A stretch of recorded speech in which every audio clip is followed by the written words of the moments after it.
This is the most expensive painting to ever be sold at auction for $450 million. Oops, sorry, wrong Da Vinci painting. That's better. It was actually Salvator Mundi by Leonardo da Vinci that sold for $450 million in 2017. This is the Mona Lisa by Leonardo da Vinci.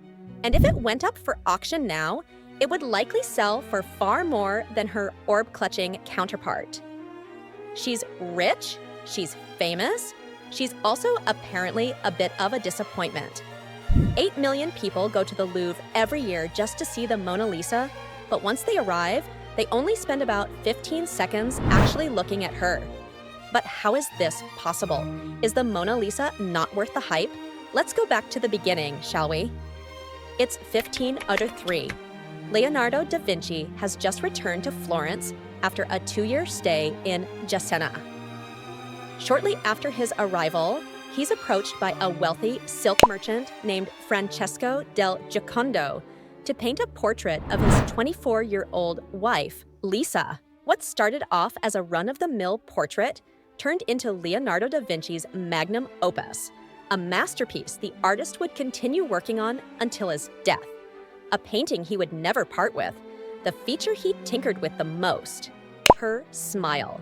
Lisa sits in an armchair, her body turned to the side, her head facing in our direction, and she stares directly at us, which was quite provocative at the time.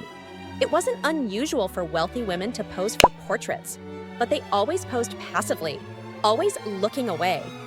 But not the Mona Lisa. She's comfortable and confident, and maybe even smiling a bit.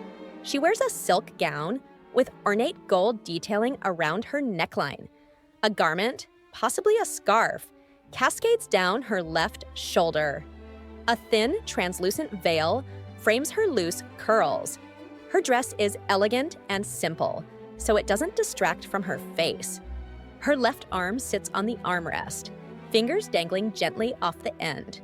Her right arm wraps around her left wrist. She's surrounded by a beautiful Tuscan landscape, likely inspired by the real world, but ultimately a figment of Leonardo's imagination. Over her right shoulder, there's a winding path leading to a body of water. Over her left shoulder, a bridge extends over a narrow waterway that appears to flow into a larger body of water. Hold on. Something's not right here. Don't get me wrong, the background is magical and stunning. But do you notice how the two sides of the horizon don't line up? It's crooked.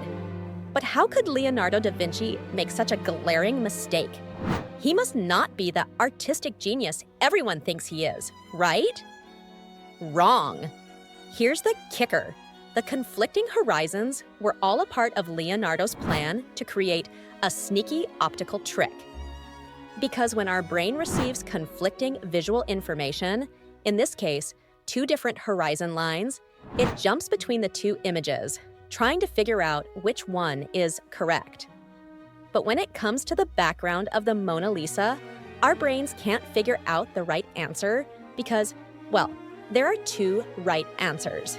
So our brain oscillates back and forth between them. This constant re-evaluation tricks us into thinking we're seeing the Mona Lisa from different angles, creating the illusion that she's moving. Trippy, huh? Leonardo invented a technique called sfumato. In Italian, sfumato means smoky, and it's the blending of tones in a painting so that there's no distinct outline. He used this technique to depict the atmospheric haze, blurring the jagged mountainous structures in the distance and also around her eyes and lips, which is another reason she's so lifelike. If you've existed on planet Earth for more than a few years, you've probably seen this face more times than you can count. She's literally everywhere.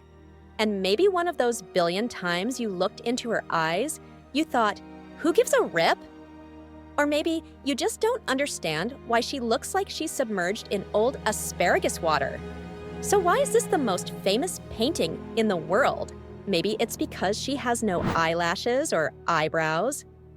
No, this can't be why, because she actually did used to have them, but they faded with time due to overcleaning.